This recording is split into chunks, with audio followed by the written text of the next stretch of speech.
Universal Design for Learning, a skeleton key to inclusion.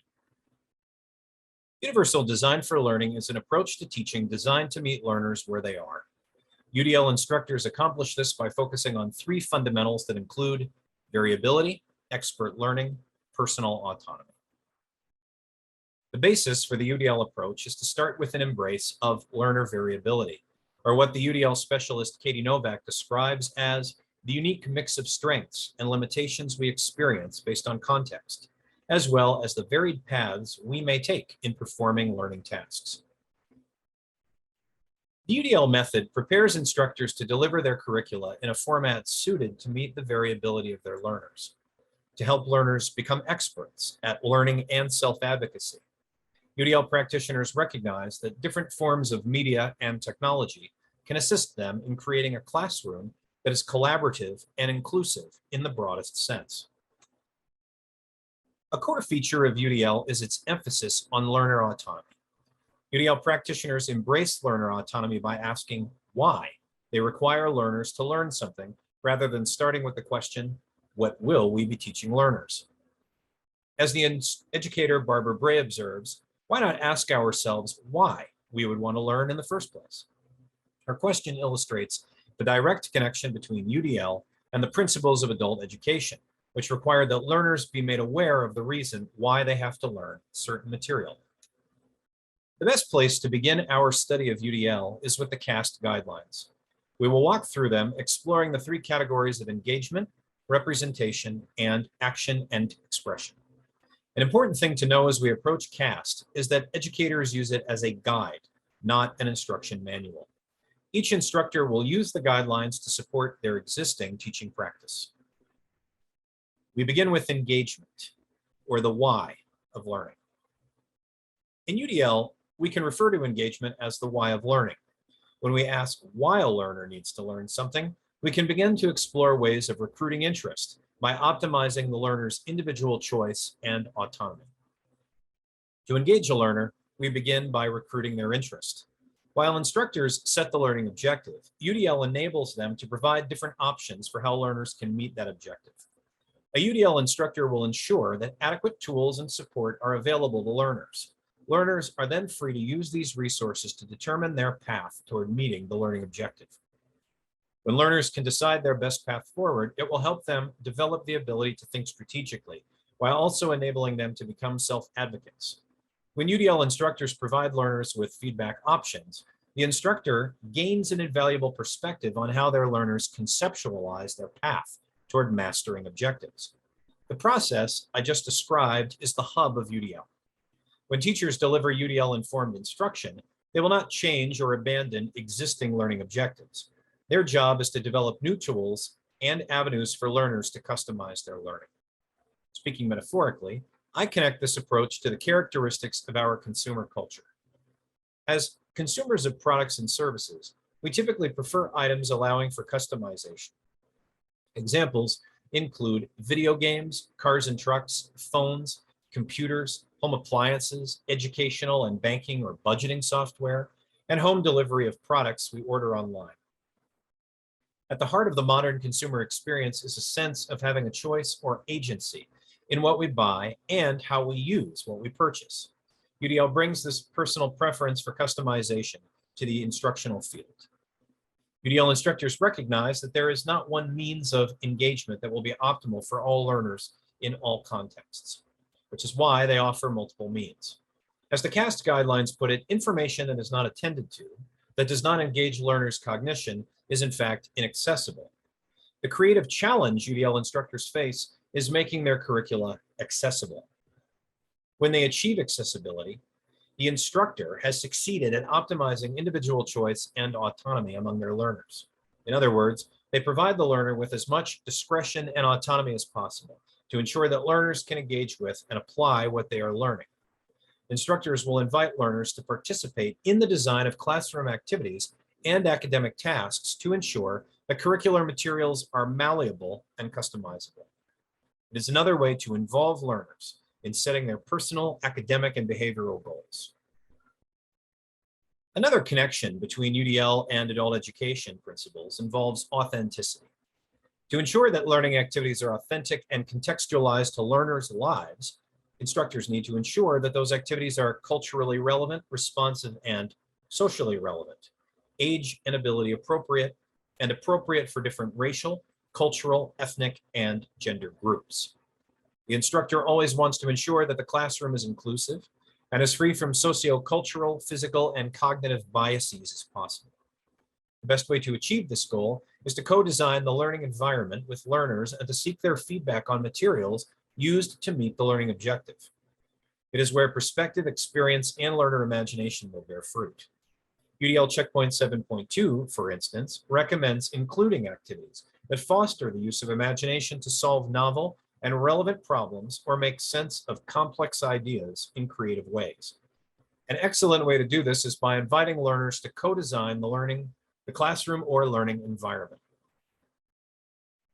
A key component of gaining and sustaining learner interest is preventing distractions. It is a broad topic, and an instructor's understanding and awareness of the distraction will depend not only on learner feedback, but also on needs assessments conducted before the start of the course.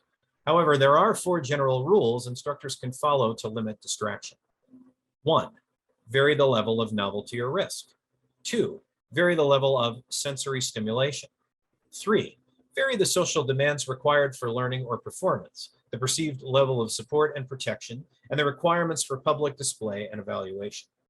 4, involve all participants in whole class discussions. 2 key takeaways from engagement are the suggestions that 1, we allow learners to participate in the design of classroom activities and academic tasks, and that we involve learners where and whenever possible in setting their own personal, academic, and behavioral goals. 2, when we do this, we are taking steps to investigate the role of relevance, value, and authenticity in both curriculum development and learner participation. Now we're going to look at representation, or the what of learning.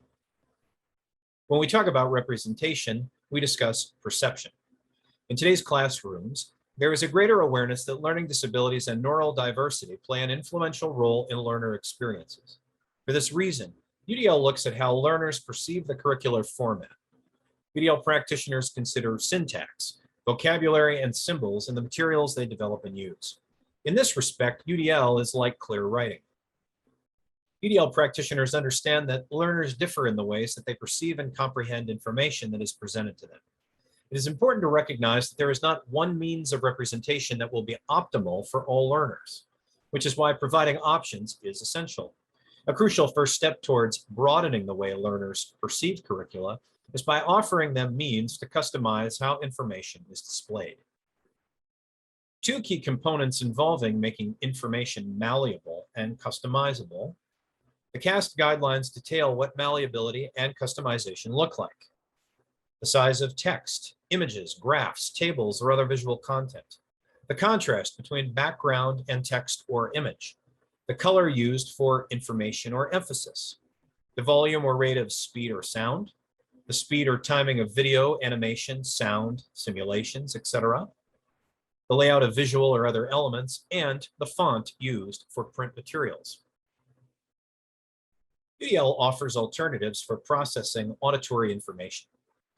Since information conveyed solely through sound is not equally accessible to all learners, especially those with hearing disabilities, and learners who need more time to process information, or those with memory difficulties, the following customizations are recommended. Use text equivalents in the form of captions or automated speech-to-text, such as voice recognition or spoken language. Provide visual diagrams, charts, notations for music or sound. Provide written transcripts for videos or auditory clips. Provide American Sign Language, or ASL, for spoken English. Use visual analogs to represent emphasis and prosody, for instance, or example, emoticons, symbols, or images. Provide visual or tactile, for instance, vibrations, equivalents for sound effects or alerts, and provide visual and/or emotional description for musical interpretation. In more traditional teaching, images, graphics, animations, video, or text are often the optimal way to present information, especially when the information is about the relationships between objects actions, numbers, or events. But UDL instructors recognize that these forms of visual representation may not be equally accessible to all learners. To avoid imposing visual barriers upon learners, UDL instructors use the CAST guidelines to break these recommendations down in greater detail. They provide descriptions, text or spoken, for all images, graphics, video, or animations.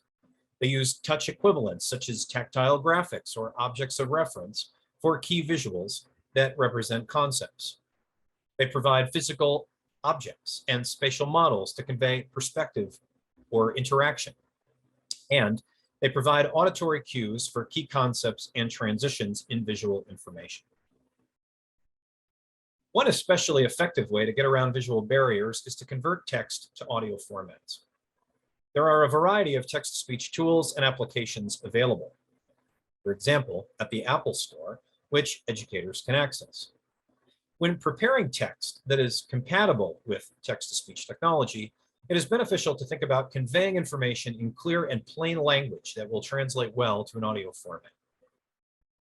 What I have discussed here is a brief introduction to different forms of UDL representation. The CAST guidelines provide further detail.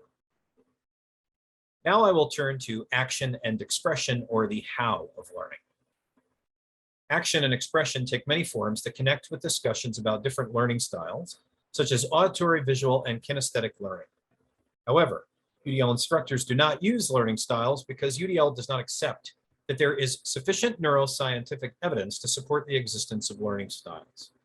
Debate exists among scholars about the neuroscientific validity of both learning styles, methodologies, and UDL, and whether UDL can increase learning for all students in all settings. What we want to know is how UDL provides learners with different methods of response and navigation in their learning. UDL instructors are advised to vary the methods for response and navigation, which can provide alternatives in the requirements for rate, timing, speed, and range of motor action required to interact with instructional materials, physical manipulatives, and technologies. Provide alternatives for physically responding or indicating selections, for example, alternatives to marking with pen and pencil, alternatives to mouse control. Provide alternatives for physically interacting with materials by hand, voice, single switch, joystick keyboard, or adapted keyboard. This approach involves optimizing a learner's access to tools and assistive technologies involving different apps and Chrome extensions, including speech-to-text, voice and voice typing, captioned videos, speech recognition software, apps to assist dyslexic learners, and a wide range of other technologies. These technologies make learning materials accessible, enabling learners to express themselves in ways suited to their needs and learning preferences. Another valuable recommendation is that instructional technologies and curricula do not impose inadvertent barriers to the use of these assistive technologies.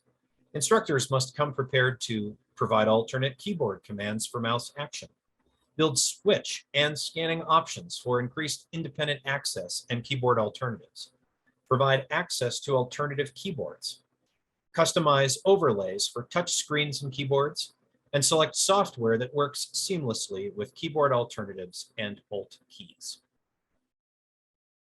Finally, I'm going to discuss growing expert learners. Executive function describes a set of cognitive processes and mental skills that help an individual plan, monitor, and successfully execute their goals. The executive functions, as they are known, include attentional control, working memory, inhibition, and problem solving, many of which are thought to originate in the brain's prefrontal cortex. UDL instructors do not assume that learners possess the ability to plan, monitor, and execute their goals. Therefore, they provide prompts and scaffolds to estimate effort, resources, and difficulty, provide models or examples of the process and product of goal setting, provide guides and checklists for scaffolding goal setting, post goals, objectives, and schedules in an obvious place.